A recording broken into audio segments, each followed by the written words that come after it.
ಇಂದು ಗುಂಡ್ಲುಪೇಟೆ ತಾಲೂಕಿನ ಕೂತನೂರು ಗ್ರಾಮದಲ್ಲಿ ಮಹರ್ಷಿ ಭಗೀರಥ ಜಯಂತಿಯನ್ನು ಅದ್ಧೂರಿಯಿಂದ ಆಚರಿಸಲಾಯಿತು.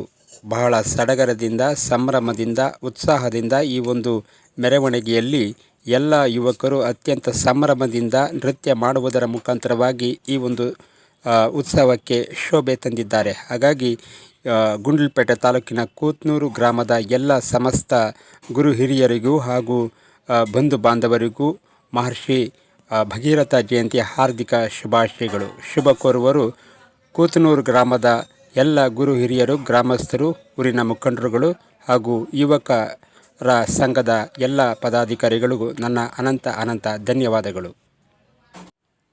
ಸಿಹಿಯನ್ನು ಹಂಚಿ ಎಲ್ಲ ಊರಿನ ಆ ಒಂದು ಯುವಕರಿಗೆ ಒಂದು ಸಿಹಿ ವಿತರಣೆ ಮಾಡಿ ಈ ಒಂದು ಹಬ್ಬದ ರೀತಿಯಲ್ಲಿ ಪ್ರತಿಯೊಂದು ಮನೆಯಲ್ಲೂ ಕೂಡ ರಂಗವಲ್ಲಿಯನ್ನು ಹಾಕಿ ಒಂದು ಬಹಳ ಹಬ್ಬದ ವಾತಾವರಣದಲ್ಲಿ ಈ ಒಂದು ಮಹರ್ಷಿ ಭಗೀರಥ ಜಯಂತಿಯನ್ನು ಸಂಭ್ರಮದಿಂದ, ಸಡಗರದಿಂದ, ಉತ್ಸಾಹದಿಂದ, ಅತ್ಯಂತ ವೈಭವದಿಂದ ಈ ಒಂದು ಭಗೀರಥ ಜಯಂತಿಯನ್ನು ಆಚರಿಸಿದ್ದಾರೆ. ಹಾಗಾಗಿ ಗುಂಡ್ಲುಪೇಟೆ ತಾಲೂಕಿನ ಕೂತನೂರು ಗ್ರಾಮದ ನನ್ನ ಎಲ್ಲ ಅಣ್ಣ ತಮ್ಮಿಂದರಿಗೂ, ಅಕ್ಕ ತಂಗಿಯರಿಗೂ, ಬಂಧು ಬಾಂಧವರಿಗೂ ಈ ಒಂದು ಮಹರ್ಷಿ ಭಗೀರಥ ಜಯಂತಿಯನ್ನು ಇದೇ ರೀತಿ ಆಚರಣೆಯನ್ನು ವಿಜೃಂಭಣೆಯಿಂದ ಮಾಡುತ್ತಿದ್ದೇವೆ.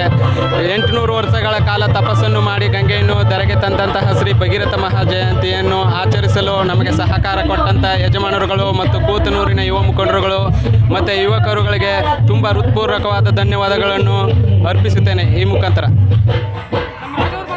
ಗ್ರಾಮದಲ್ಲಿ ಗುಂಡ್ಲುಪೇಟೆ ತಾಲೂಕು ಚಾಮರಾಜ ಜಿಲ್ಲೆಯಲ್ಲಿ ಭಗೀರಥ ಜಯಂತಿಯನ್ನು ವರ್ಷ ಹಮ್ಮಿಕೊಂಡಿರುವ ಜಯಂತಿಯನ್ನು ತುಂಬ ಯಶಸ್ವಿಯಾಗಿ ನಡೆಸಿಕೊಂಡು ಬರುತ್ತಾ ಇದ್ದಾರೆ.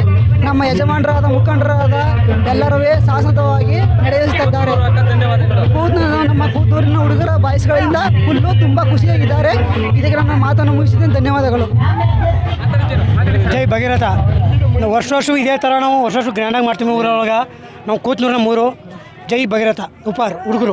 ಸರ್, ಪ್ರತಿ ವರ್ಷದಂತೆ ಈ ವರ್ಷ ಅದ್ದೂರಿಯಾಗಿ ವರ್ಷ ನಾವು ಅದ್ದೂರಿಯಾಗೆ ಮಾಡ್ತೀವಿ. ಯಾವುದೇ ವರ್ಷ ಅನ್ನದಾನ ಕಾರ್ಯಕ್ರಮ ಎಲ್ಲ ಮಾಡ್ತೀವಿ. ಅನ್ನದಾನ ಪ್ರತಿಯೊಂದು ಮಾಡ್ತೀವಿ. ಸರ್, ಎಲ್ಲ ಯೂತ್ಸ್ ಎಲ್ಲ ಸೇರ್ ಮಾಡಿರೋದು, ಗ್ರಾಮಸ್ಥರು, ಗ್ರಾಮಸ್ಥರು, ಯುವಕರು ಎಲ್ಲ ಸೇರ್ ಮಾಡ್ತಿರೋದು. ಧನ್ಯವಾದಗಳು ಸರ್.